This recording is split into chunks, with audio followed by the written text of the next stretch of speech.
Hola, hola. Continuamos con el tema de la Guerra del Pacífico.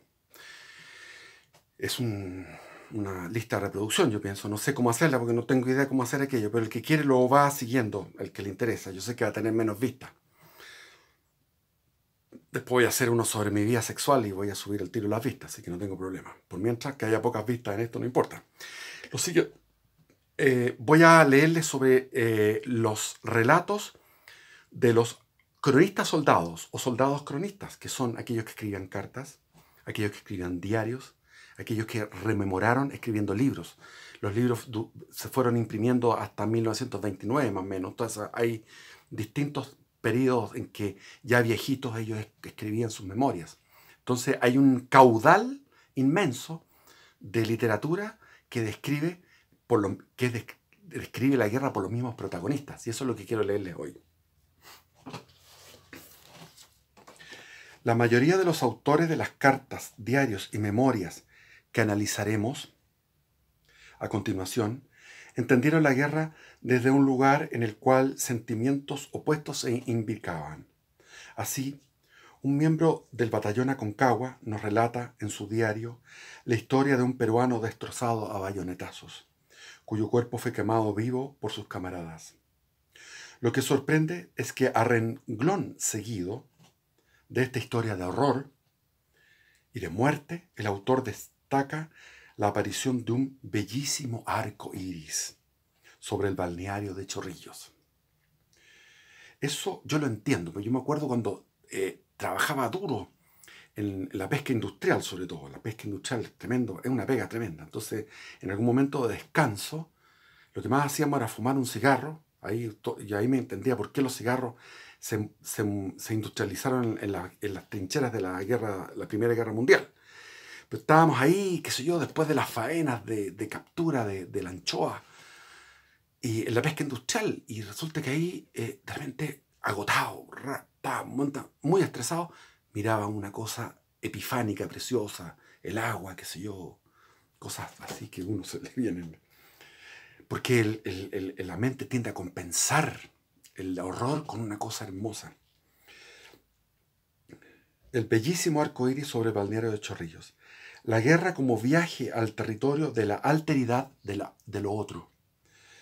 La guerra como ritual de pasaje en que conviven el horror y la muerte con la creatividad, la fantasía y la discusión política. La guerra como desgarramiento personal y como culpa tardía, pero también como celebración de la superioridad cultural y racial chilena, son algunos de los tópicos que nos ayudarán a complementar la discusión sobre política e ideología abierta en los capítulos anteriores.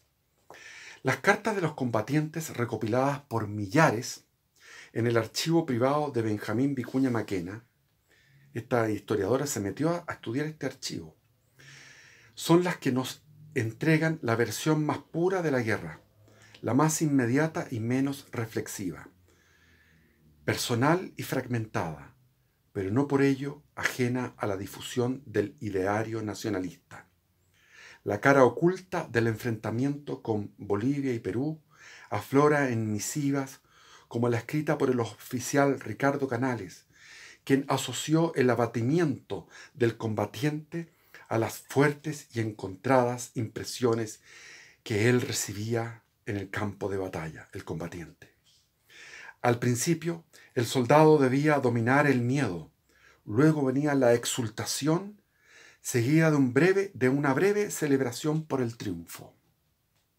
Sin embargo, el sentimiento que finalmente prevalecía era el de una profunda desolación, a pesar de la victoria.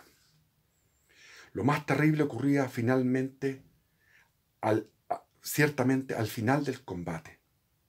Ver el campo sembrado de cadáveres y heridos, escuchar al mismo tiempo los clamores de los sobrevivientes, conmovían al corazón más duro. El momento más angustiante de la guerra fue, sin lugar a dudas, la ceremonia del adiós. Antes de abandonar el campamento de Dolores, algunos oficiales y soldados chilenos se reunieron alrededor de los compañeros muertos en combate y alzándolos en 4 fusiles los llevaban a sepultar. Nadie pronunciaba una palabra, pero las lágrimas brillaban en todas las miradas a medida que un puñado de arena cubría para siempre a los amigos que debían enterrarse en tierra extraña. El batallón Coquimbo caminaba tan cerca de la playa que las olas mojaban los pies de los soldados que se dirigían a Lima. Los corazones de los que se acercaban presurosos a ese momento decisivo, escribió Antonio Urquieta en el cuaderno que llevaba consigo, palpitaban de emoción.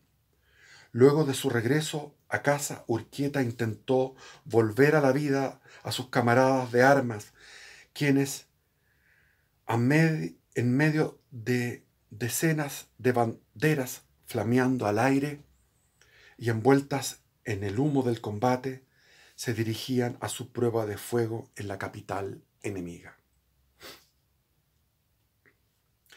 El acto de remembranza que Urquieta nos permite ver a través de sus ojos el campo de batalla cubierto de cadáveres y escuchar el cañón matando y haciendo temblar con su rugido ensordecedor a la antigua sede virreinal.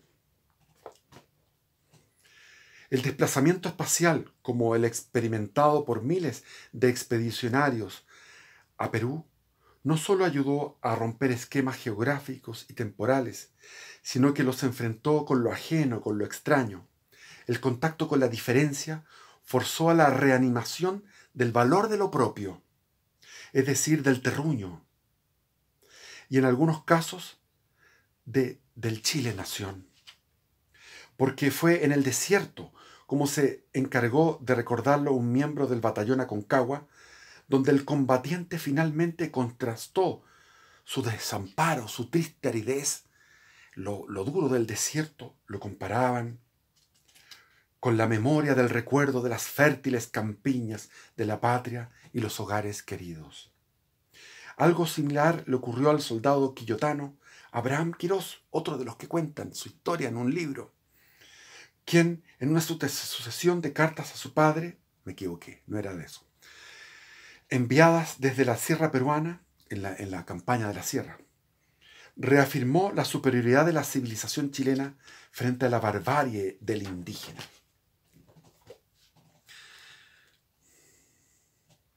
Dentro de ese contexto, el sargento Benjamín Vizcarra le escribió a Vicuña Maquena en el invierno de 1880 para denunciar la indiferencia con la que el gobierno trataba a un puñado de héroes mutilados, quienes clamaban para que los trasladaran de inmediato a un hospital. Más suerte que nosotros, subrayó el artillero chileno, han tenido los héroes peruanos que ya han salido en gran número de esta ciudad pestilente y malsana. Se embarcaron en un barco y el alto mando chileno permitió que en el barco se fueran todos los heridos hacia el Callao. Pero en el Callao los mismos peruanos, desconociendo lo que pasaba, torpedearon ese barco.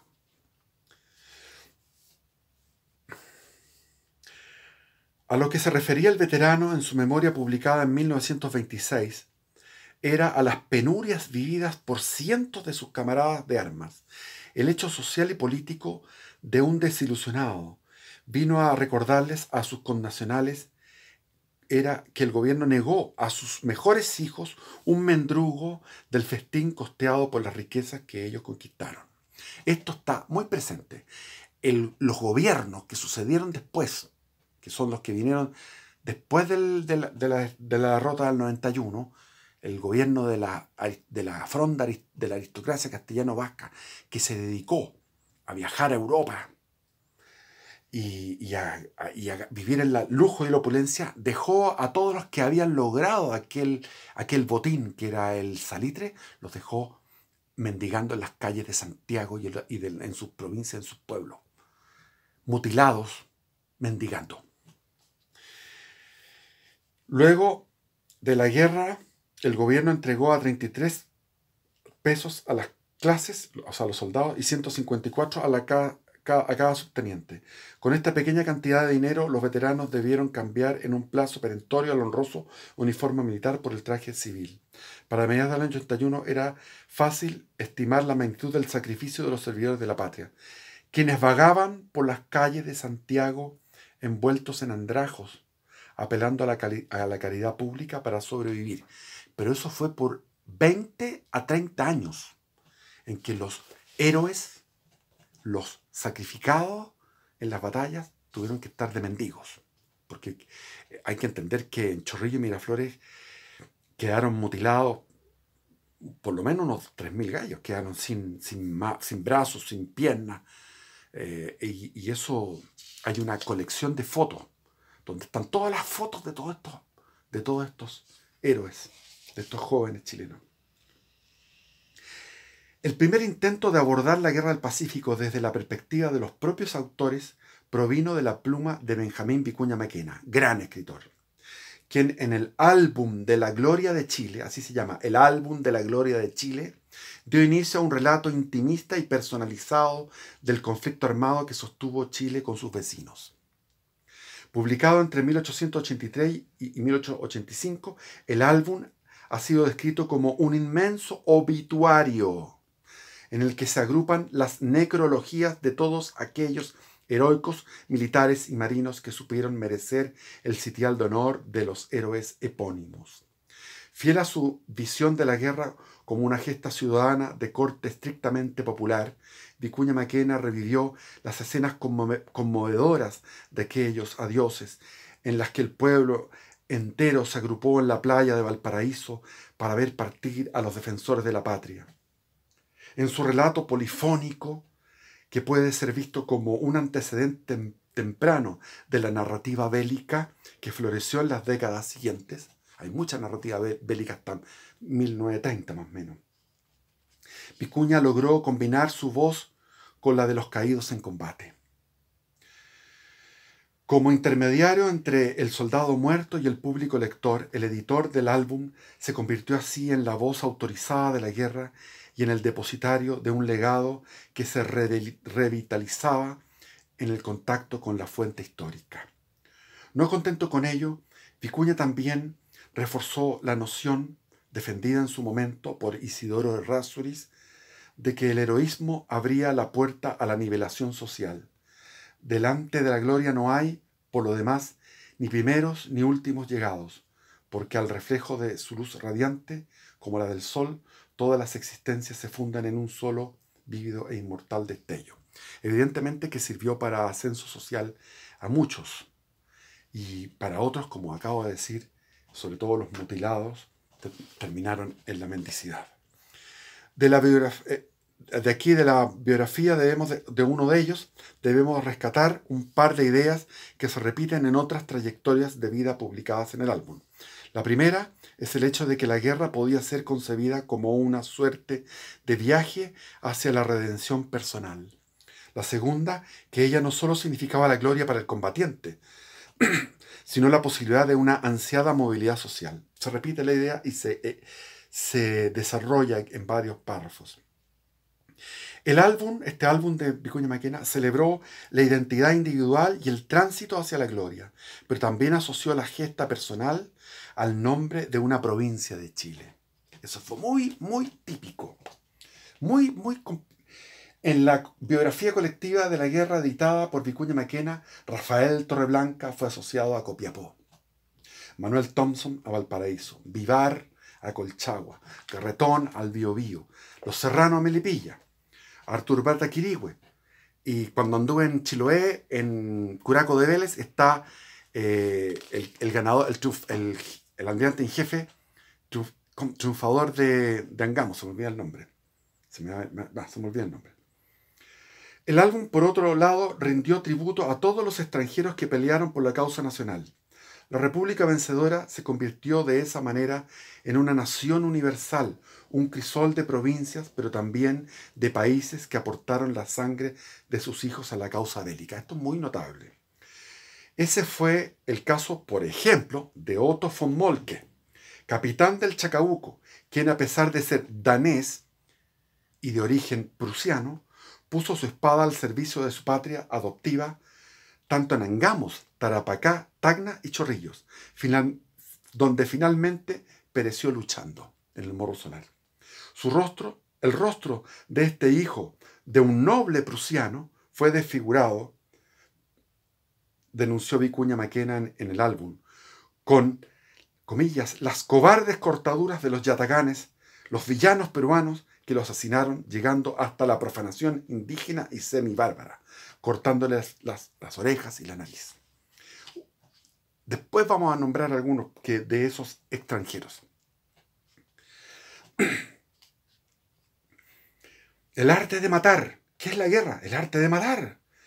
Ley dura y sin entrañas, era aquella capaz de destruir todo lo que había de generoso, de altivo y de juvenil en el ser humano. En la Guerra del Pacífico, descrita en el álbum como carnicería en demasía y prolongada hasta lo inverosímil, fueron cayendo sobre el seno ensangrentado de la patria miles de sus más nobles hijos. Para Vicuña Maquena, la guerra era un puñado de cenizas empapadas en lágrimas. Y los directores, un grupo de ineptos que mayormente no entendían lo que ocurría en el campo de batalla. Se refería al gobierno. Aunque yo creo que habría sido mejor el desempeño de Vicuña Maquena como jefe. Los ecos de la prensa escribió en su diario un efecto...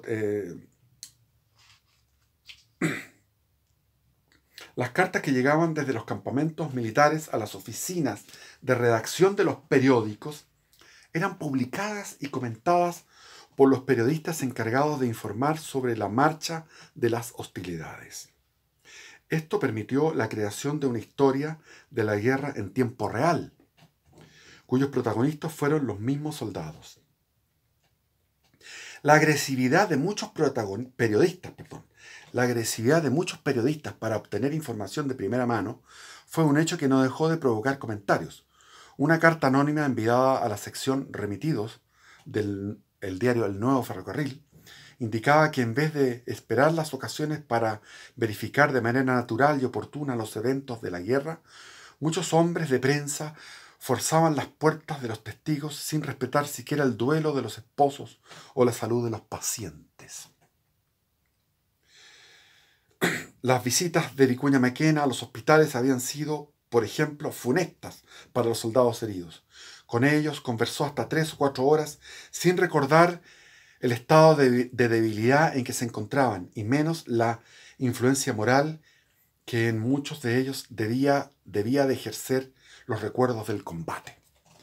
Ahí está la foto de Benjamín Vicuña Maquena. Excelente.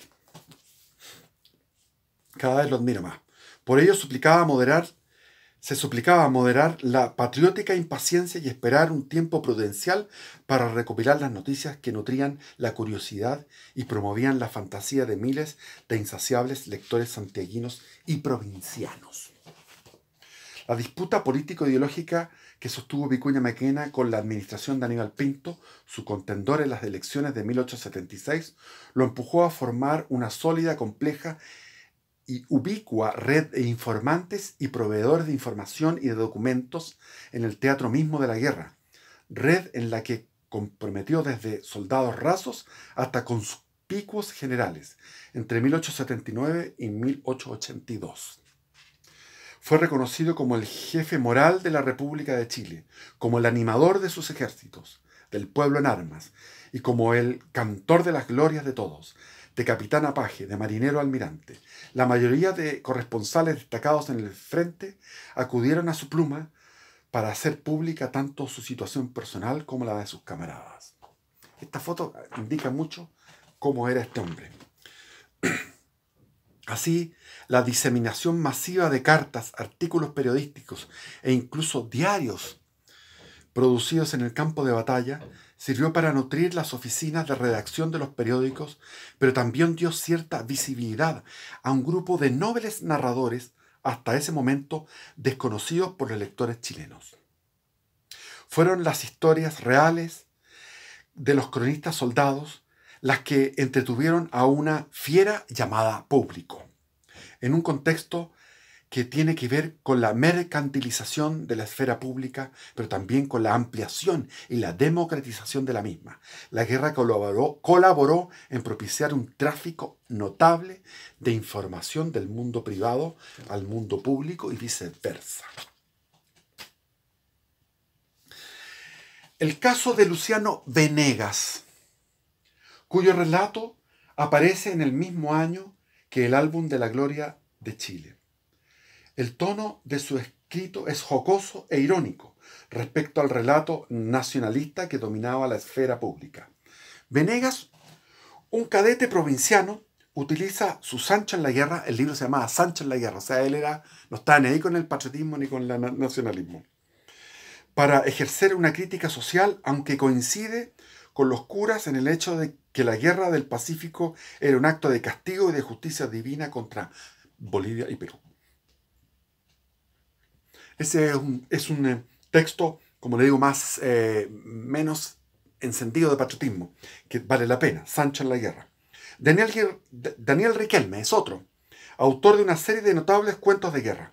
Fue a inicios de la campaña terrestre corresponsal de El Heraldo de Valparaíso, un diario. Luego perteneció, junto con los médicos, los periodistas y el personal administrativo civil, al grupo de los llamados cucalones, que eran los civiles que estaban junto con los militares y que usaban el sombrero cucalón, que es el sombrero que usaban ese sombrero de los ingleses en el África, ese sombrero como de casco, y de los ingleses en la India. Ese es el sombrero cucalón. Usaban ese sombrero y le llamaban cucalón. Uno de los grandes cucalones, que no se me olvide, fue Hermógenes Pérez de Arce. Hermógenes Pérez de Arce fue el que organizaba toda la logística, era un genio de la organización, que es un tatarabuelo del Hermógenes Pérez de Arce de ahora. Durante la ocupación de Lima ejerció la redacción junto con Isidoro Errázuriz del diario La Actualidad. O sea, cuando llegaron a ocupar Lima, tomaron diarios y ocuparon... la ocupación de Lima fue fuente de Lima y de Perú, fue un fuente de empleos burocráticos para chilenos que eran administradores, y también para periodistas. Lo encontramos sirviendo en la Secretaría de Aduana del Callao.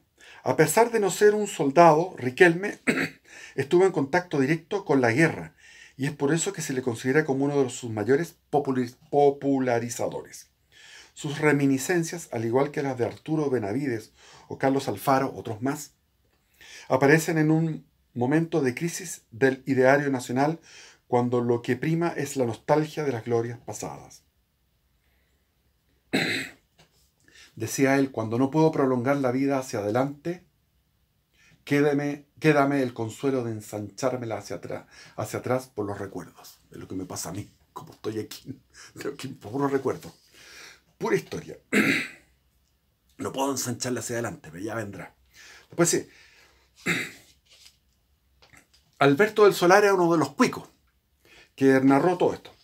Connotado miembro de la burguesía capitalina, redactó la historia de la guerra en París.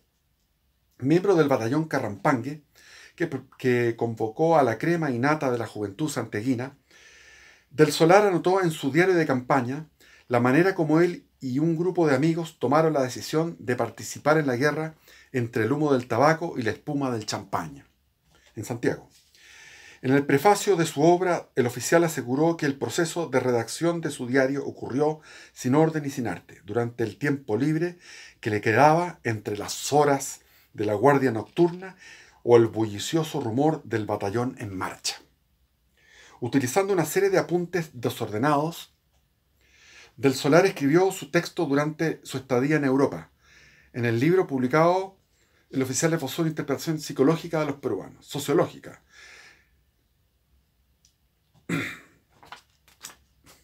Y habla muchas cosas. No voy a leer todo eso. Muy interesante igual. Aquí hay otro, Hipólito Gutiérrez, aldeano de Concón. Escribió sus recuerdos sobre la guerra en un puñado de hojas de papel, amontonadas al parecer en una oficina azucarera del norte peruano. O sea, acogió unas hojas de papel para escribir. Lo fascinante del relato de Gutiérrez es su capacidad de combinar un sinnúmero de temas generales con el día a día de la guerra. Entre ellos, el papel que tuvo la comida en el imaginario del soldado, los pequeños placeres que lo entretenían como el consumo de cigarros hechos con hojas de algodón, el lavado de la ropa blanca para poder mudar, las marchas interminables y su efecto sobre el cuerpo, la tristeza de la noche eterna que sucedía al combate y los rezos a la Virgen del Carmen, a quien dedica su diario. Todos estos temas irán desfilando en el relato de un hombre que en algún momento, y abrumado por la campaña terrestre, deseó simplemente no haber nacido. Cada narrador cree ser un agente de su guerra personal. Las narrativas de guerra no son tampoco historias de horror, aunque pueden contener episodios horribles, como se verá más adelante. Los escritos de los combatientes simplemente nos acercan a las luces y a las sombras de la vida en campaña. Es un escenario dominado por la precariedad más absoluta. El refugio para el combatiente son los pequeños goces de la vida, y no necesariamente la ideología grandilocuente de la que dimos cuenta en los capítulos previos. Comí higos, duraznos, payay, granadas, cuanta fruta madura hallé. Cogí chirimoyas, limones, plátanos verdes, corté granadas, ramas, guayabos, etc. Van contando todo lo que pasa en los campamentos. El soldado Abraham Quirós, sus mejores días fueron los pasados en Tacna, comiendo camotes asados en charquicán, puchero y toda clase de comidas. La referencia al pedazo de carne asada, la fruta jugosa, la taza de café humeante o la copa de buen pisco destaca la importancia que el combatiente le otorgó al goce de los sentidos. Es obvio, era lo único que tenían. Así también soñaban que iban a llegar a Lima y iban a enamorar a las limeñas. Entonces esa era su compensación. Llegamos a Lima y vamos a tener a las limeñas a nuestros pies y se van a enamorar de nosotros. Nada que ver. Eso es parte de la ilusión masculina. La promesa de que la larga caminata los conduciría a un lugar pródigo en comida y agua sirvió para reforzar la moral de la tropa. La promesa. Manuel Moscoso, otro de los relatores, relata que la oferta de descansar en un oasis lo ayudó a olvidar al menos por un momento, las fatigas de un largo viaje cuyo destino final fue Tarapacá, donde murieron muchísimos. La derrota, el desastre de Tarapacá. En la narración de este combate, en que el ejército de Chile fue derrotado por el de la Alianza, un cronista anónimo criticó a los jefes militares quienes se ocupaban de comer cazuelas en lugar de liderar a la tropa. El hambre y la sed recorren los relatos de los combatientes. Tanto habíamos sufrido con el hambre que ninguno se atrevió a comer su parte por entero. Todos guardamos algo por lo que pudiera sucedernos. Anota en su diario el doctor Larraguirre, quien luego de la batalla de Chorrillos compartió una opípara cazuela con otro de los supervivientes de ese sangriento encuentro. Las narrativas dan testimonio de las satisfacciones de la vida familiar y entre ellas también la camaradería que se vive entre los soldados. La guerra fomentaba una profunda hermandad entre los miembros de un mismo batallón. El cariño por el camarada de armas era el fruto de la costumbre de vivir, comer, soportar los rigores de la campaña e incluso estar dispuestos a morir juntos. En el relato sobre el penoso regreso de los expedicionarios después del desastre de Tarapacá, se hizo evidente que el mayor dolor de los sobrevivientes fue por los que no volvieron, que fueron más de 500 del segundo de línea. El desastre de Tarapacá fue una cosa increíble. Lima era la Sodoma sudamericana, cuyo comportamiento se opone a la maternidad republicana que exhiben las mujeres chilenas. El Perú es un objeto de deseo rico, pero indolente y despilfarrador, poblado de indios que, indiferentes a los negocios públicos, importales nada quien gobierne su país. viajes, despedidas y otros desencuentros. En la despedida de los soldados se hace evidente la tensión entre el amor a la familia y la lealtad a la patria. En respuesta a la reprimenda de su padre por haber partido a la guerra sin antes consultarle, Abraham Quirós le contestó: nosotros hemos venido a servir a la patria y por lo tanto usted no debería de afligirse. El joven recluta consideraba que no ir a pelear por Chile era una verdadera deshonra personal. Nada me ha detenido para correr al campo de guerra, ni los lazos que me unían a una mujer que ya han quedado rotos para siempre, ni otras cosas más que describí ahí.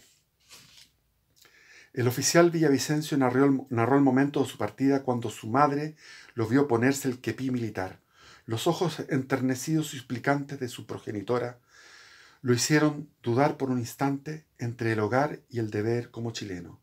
Sin embargo, una fuerza sobrehumana y poderosa pudo derrotar el amor maternal. El patriotismo, anotó en su diario, fue superior a los demás afectos. Frente al espectáculo de su madre sollozante, Vicencio contrapuso a la República, quien reclamaba de sus hijos la ayuda necesaria para completar la tarea colosal. Habla de las despedidas en Valparaíso.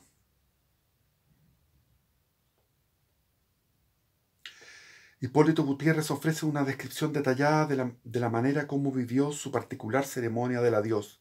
La estación de Chillán, lugar donde inició el periplo que lo condujo al Perú, fue durante algunas horas el punto de encuentro de muchísimas mujeres que aguaitaban a los maridos, a los hermanos y a los hijos que se dirigían a la guerra. Entre ellas estaba la madre de Hipólito, quien sollozaba pensando que quizás sería el último encuentro con su hijo. Partir a la guerra era despedirse de los seres queridos, pero también de los placeres de la vida, dejando atrás ilusiones, ambiciones y triunfos. De hombre libre, el soldado pasaba a convertirse en subalterno y dependiente de lo que implicaba una dramática transformación de su ser. Se me está yendo el tiempo y quiero seguir leyendo esto en otro video. Así que voy a hacer otro video leyendo esto porque es el que le interesa. Le va a gustar porque esto, después viene la descripción de la batalla y todo eso. De todos estos cronistas, soldados.